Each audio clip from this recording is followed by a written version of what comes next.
Leia Healthcare, looking after you always. Proud sponsors of Real Health with Carl Henry. Welcome to Real Health with me, Carl Henry, in association with Leia Healthcare. Folks, it's getting into that time of the year, one of the hardest times to stay focused and to stay healthy. It's getting cold, windy, and pretty wet as well. Every now and again, we bring in a leading personal trainer from around the country. We pick their brains on tips and tools to stay healthy. And on today's episode, I'm delighted to be joined by Leeanne Moore, personal trainer and gym owner of Go Gyms. Leeanne, welcome to Real Health. How are you? Hello, how are you? Thank you for having me. It's great to have you on. First and foremost, how's life? A strange couple of months. How have you got through the last couple of months, and how have you found it? Yeah, I mean, it's been a weird one, a strange one for everybody, but we've all been in the same boat. And I think we've just been trying to adapt and change and stay positive as possible, and just get through it. So we obviously have had to close the businesses a couple of times this year. And work through those times. But yeah, we're just trying to put the best foot forward. Isn't that all any of us can do, Carol? Of course, that's for sure. Before we get into your tips and tools, let's chat about fitness and how you got into fitness and how you got into the gym business. Where did it all come from? Where did the interest come from? Well, so I have a bit of a weird background in terms of this hasn't been my everyday for my whole adult life. I actually changed my entire career just before my 30th birthday, and started right down at the bottom of the ladder just over 6 years ago. I'm giving you away my age now, but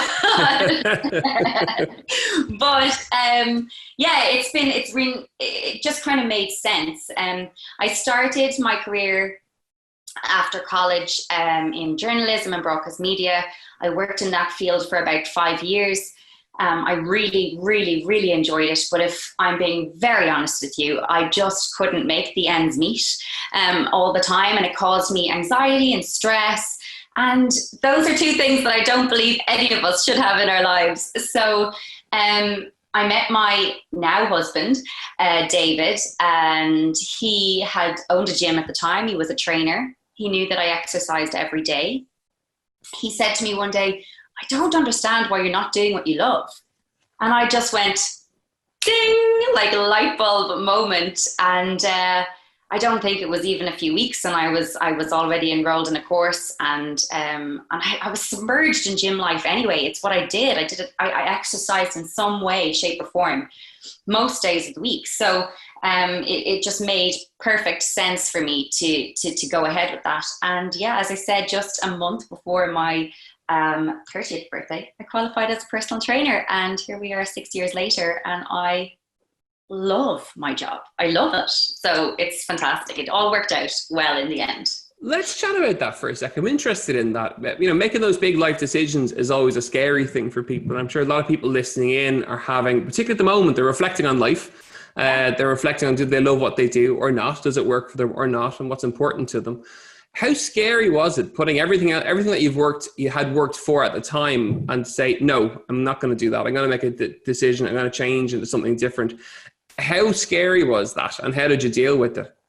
I'm not going to lie to you. It was absolutely terrifying. I was basically about to change everything I knew and everything I kind of worked towards for a number of years in one industry, and then basically put myself right down, we'll say, on the bottom of the ladder in another industry, and try and work myself, work my way through that.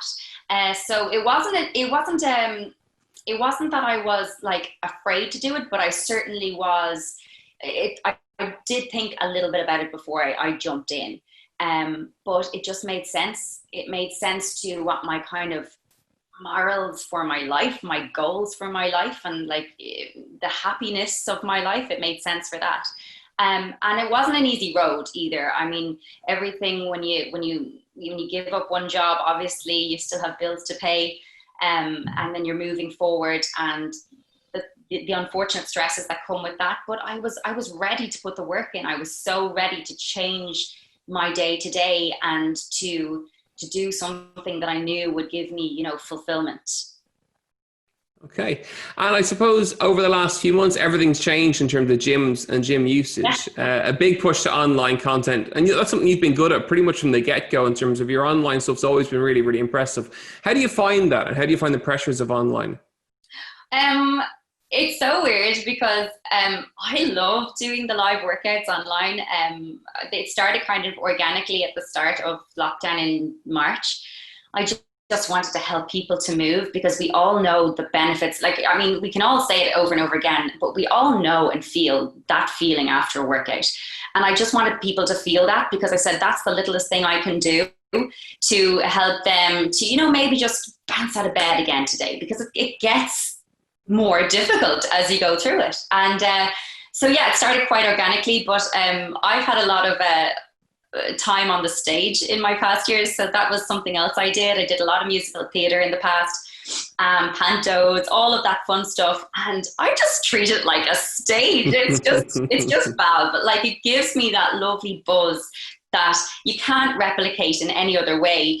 And I just love interacting with people, and the messages you get afterwards, just that people are, they're feeling great now, they're going about their day. And I'm like, yes, that's what I was looking to do. So that live online element has been fab, and I really enjoy it. I have to say, Carol, that I've been quite lucky, and I touch wood every time I do mention this to any of my close family or friends. I don't really experience any of the negative side of online. And I don't know why that is. Maybe I'm inviting it in now, but I don't put too much of my life out there. I put little bits, but I don't put too much out there.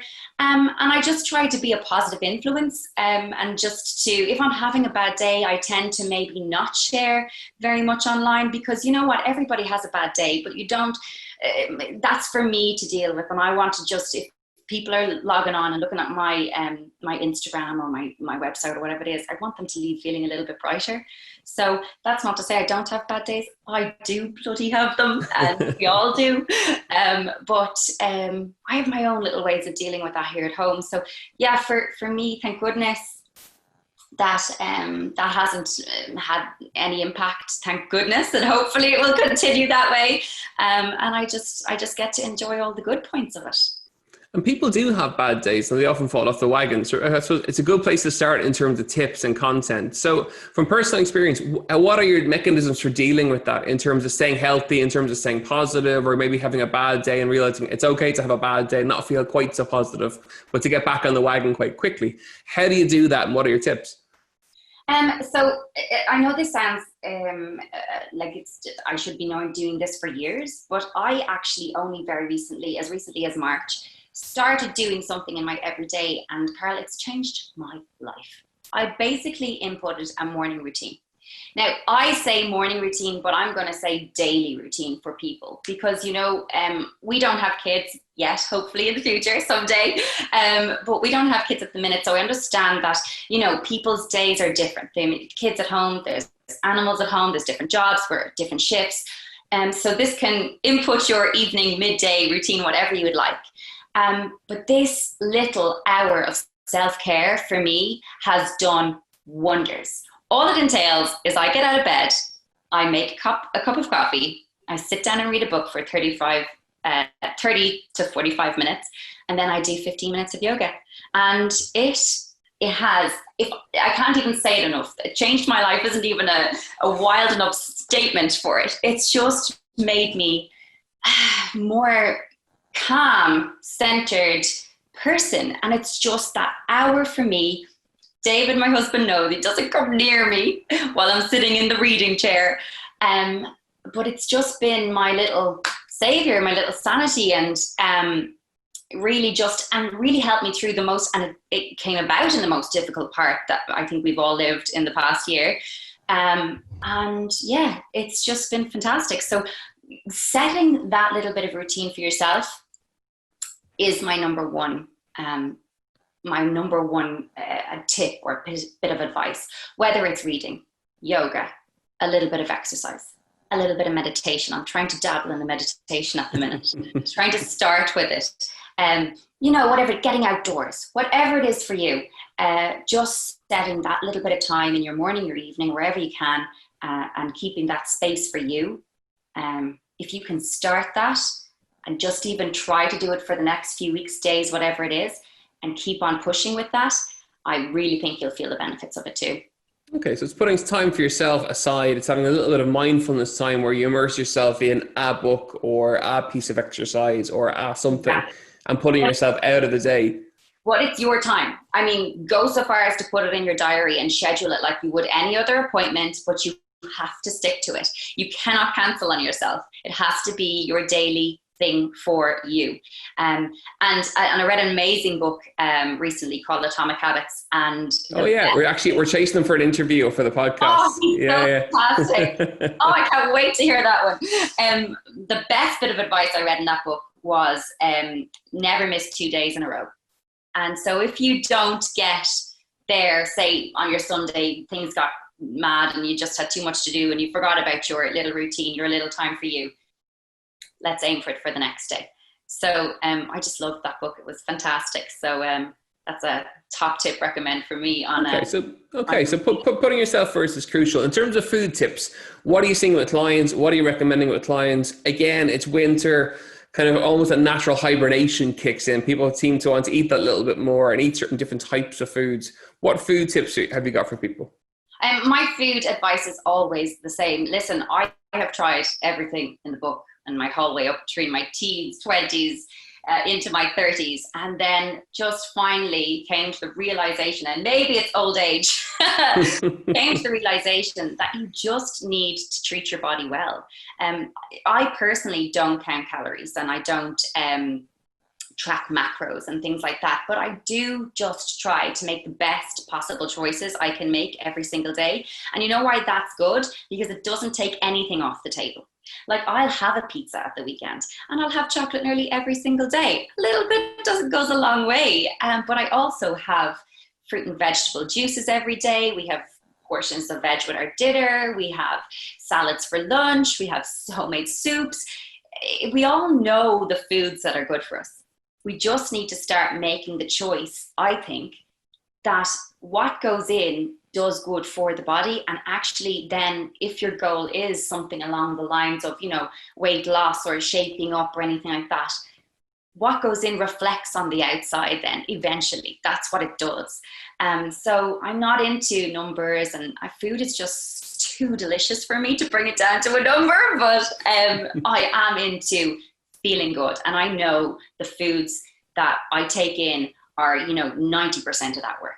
I think you're right. I think people do know generally what's healthy and what isn't healthy. Yeah. And that can often be complicated as a message so often in so many different ways. And as a brand, we'd be the same. Our clients don't count calories. They just eat normally and have the odd treat, just like that. It's important.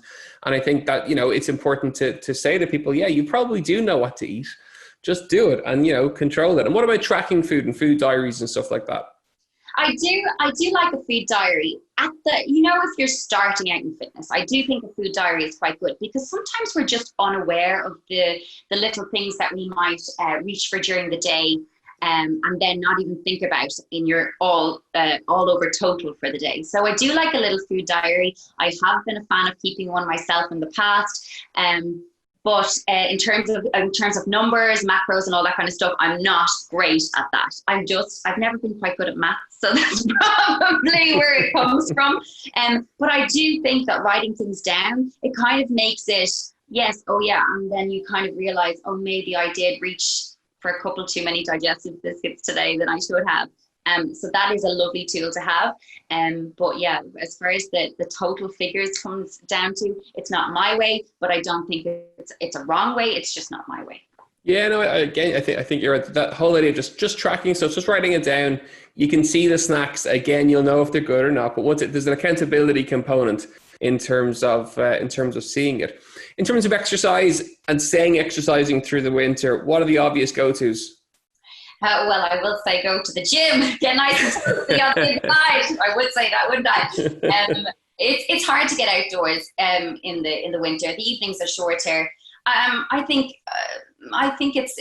I know it sounds so funny, but I always take up running at this time of year. I don't know what it is. Is it the refreshing coldness of the air? Is it the colors of autumn? I don't know. But if running is not your thing, I cannot tell you the strength of a walk with your dog. Like, if you don't have a dog, go walking on your own. The strength of just getting outdoors for a walk, for your mental space, and also obviously for your physical space. If running is not your thing, that would be a tool that any of us can take out of the toolbox at any point. It's such an easy one.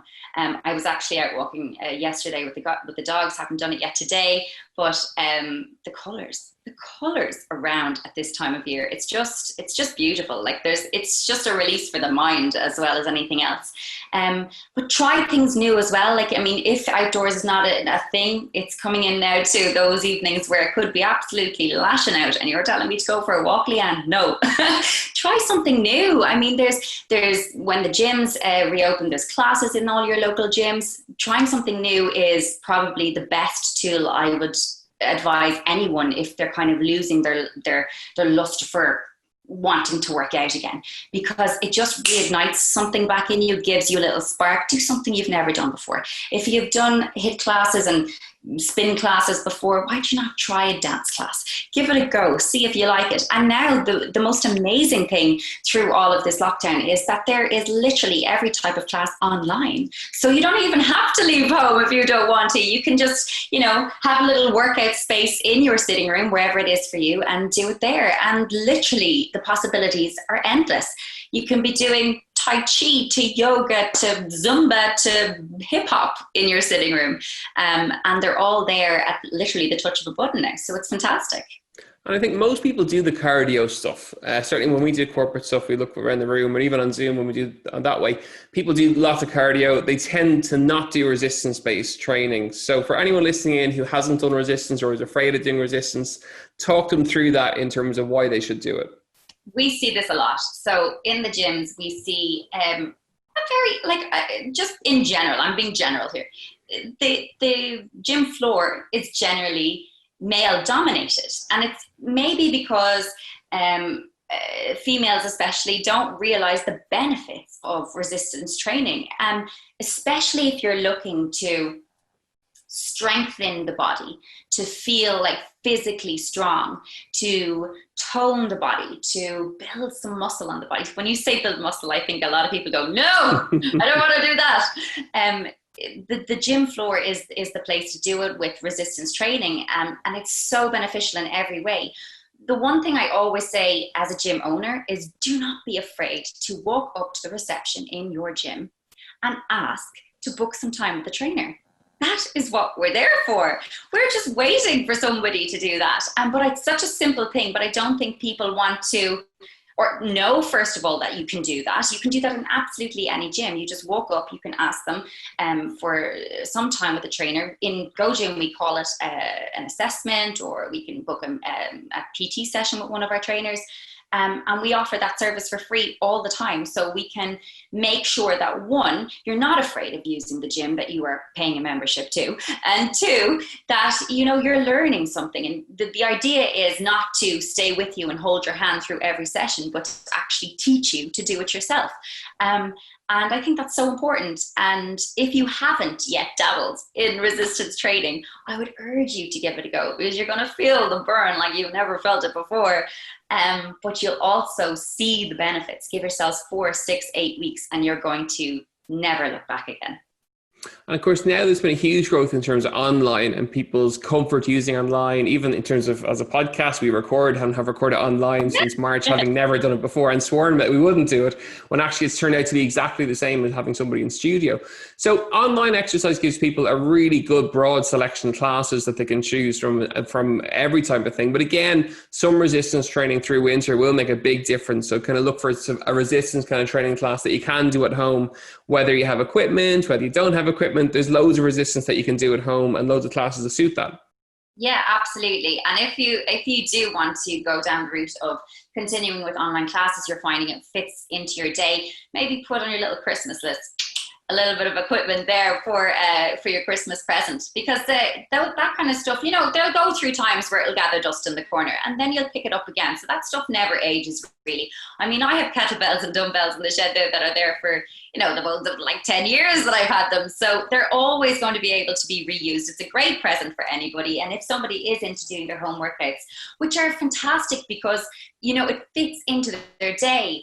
I have moms getting in touch saying, I don't have to get a babysitter because I'm just doing my workout at home and I'm getting the exercise in the middle of the day when I want to do it, because, waiting for to swap over the kids or something like that to go out to the gym in the evening is difficult. And I have a lot of female clients, so I'm speaking for the females. I have some male clients, but not too many. But it's lovely. It's a lovely part that's fitting into people's days, and it's making them see how doable it is to have a fitness routine in your life now. So that's one amazing thing I think that's come out of the past few months. We have to search for the positives as best we can. Of course, that is for sure. And on that note, in terms of positivity and kind of mental health and the issues around mental health now, we know that people need to move for their mental health, and any kind of movement is going to make a big difference to keep you positive and keep you optimistic. Yeah, no, absolutely. And I've spoken about this in the past before. I struggled hugely with anxiety for many, many years, and my release for that was literally to put my earphones in and go for a run. I wasn't trying to run away from it. I was just dealing with what I was feeling as best I could. And I cannot tell you the release that running gave me at that time. And it was just this lovely headspace just for me. And I do think that self-care practices like exercise, but not limiting it to just exercise. Many of the things we've spoken about already today can really, really help you if you are feeling any of those things that you don't necessarily want to be feeling. Anxiety was something that ruled my life. It was very overwhelming. It would be so bad on some days that I would literally feel like I couldn't go outside the door. That it controls you. So I do empathize with anybody that is struggling with whether it's anxiety or any other mental health issues, especially at this time. But we need to take the power back at that time, and we need to start implementing self-care practices into our everyday. Because at the end of the day, we can be our own heroes in this scenario. We can, put one foot in front of the other and start to feel more positive feelings. And that's the only way to do it, is to implement those little practices every single day. So going back to the point that we said a while ago, take out your diary now. Put in your next week of your time every single day, whether that is 30 minutes or whether it is 60 or 90, or if you're very lucky, 3 hours, and put it in and keep that time for you, because if you don't look after you, nothing else can work after that. It starts with you, whether you have a family of 10 or whether you're a single person. Whatever it is, unless you look after you, nothing else can work after that. So we have to put this time in, and self-care isn't a selfish thing. It's not like, oh, me time. It's a necessary thing, and especially with everything that's going on right now. And I think more so than ever, it's so funny because as a trader, you start talking a lot about self-care as opposed to just exercise, and it's not the same thing, although they do go hand in hand. But I do think it's such an important topic, and I do think it's something that we can all make a start on. Even if you're feeling wonderful, it can still add even better benefits to your day. Fantastic. Leeanne, it's been great to have you on the show today. If people want to find out more about you, where can they find you? You'll find me on Leeanne Moore Fitness on Instagram, or leanne.ie. Or you'll find me in Goja Limerick or Goja Mashburn when we get back open. It's been great to catch up finally. Listen, keep up the good work, and thank you so much for your time today and for your tips. Folks, I really hope you enjoyed today's episode of Real Health with Leeanne Moore. Simple tips to keep you focused and healthy all throughout the winter, and do exactly that. As ever, you know where we are. We're at Carl Henry PT on Twitter and on Instagram, realhealth@independent.ie. Don't forget to rate and review, and we'll see you next week for more Real Health. Thanks a mil and have a great week. Leia Healthcare, looking after you always. Proud sponsors of Real Health with Carl Henry.